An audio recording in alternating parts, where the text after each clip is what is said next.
అధ్యక్ష, thank you అధ్యక్ష.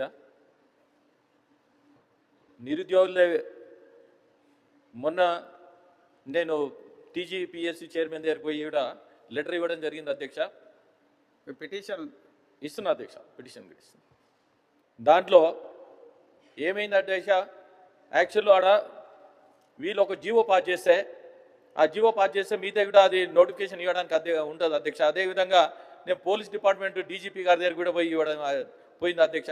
దాంట్లో ఎస్ఐలు ఉన్నారు, కానిస్టేబుల్ ఉన్నారు, దాన్ని సపరేట్ చెప్పడం జరిగింది అధ్యక్ష. అదేవిధంగా 2014 నుండి హోమ్ గార్డ్స్ కోసానికి ఎక్కడ ఇంతవరకు సెలక్షన్ కాలేదు, అది కూడా చెప్పడం జరిగింది అధ్యక్ష.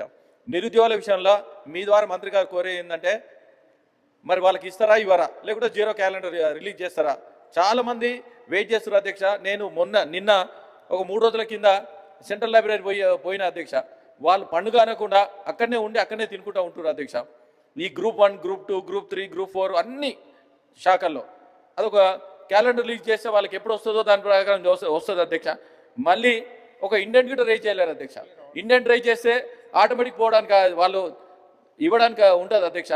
దీన్ని ఒక్కసారి వార్ఫుట్గా ప్లాన్ చేసి మంత్రి గారు కోరే ఏంటంటే ఎన్ని జాబులు ఖాళీ ఉన్నాయి, ఎన్ని ఇవ్వగలుగుతాం, ఎప్పుడు ఇవ్వగలుగుతాం, 31 మార్చి లోపల వాళ్ళకి ఇస్తే ఒక జీవో పాస్ చేసి, ఎందుకంటే గతంలో 46 ఇయర్స్ కోసానికి జీవో పాస్ చేయడం జరిగింది అధ్యక్ష.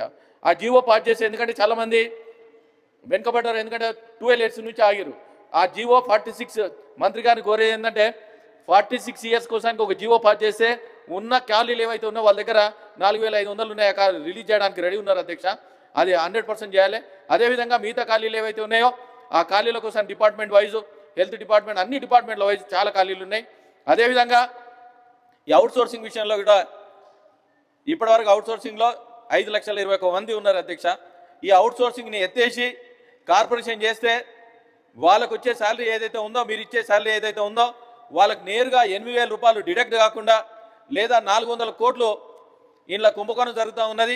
ఈ కుంభకోణం జరగకుండా ఉంటుంది ఈ కార్పొరేషన్ చేస్తే. ఎందుకంటే ఆంధ్రప్రదేశ్ ప్రభుత్వము 2018లో కార్పొరేషన్ చేయబడ్డది. ఇప్పుడు కూడా పెద్ద మనసుతో అది కార్పొరేషన్ చేయాలని సెకండ్ మీ ద్వారా పర్మిషన్ తీసుకొని చెప్తున్నా అధ్యక్ష మంత్రి గారిని. Thank you.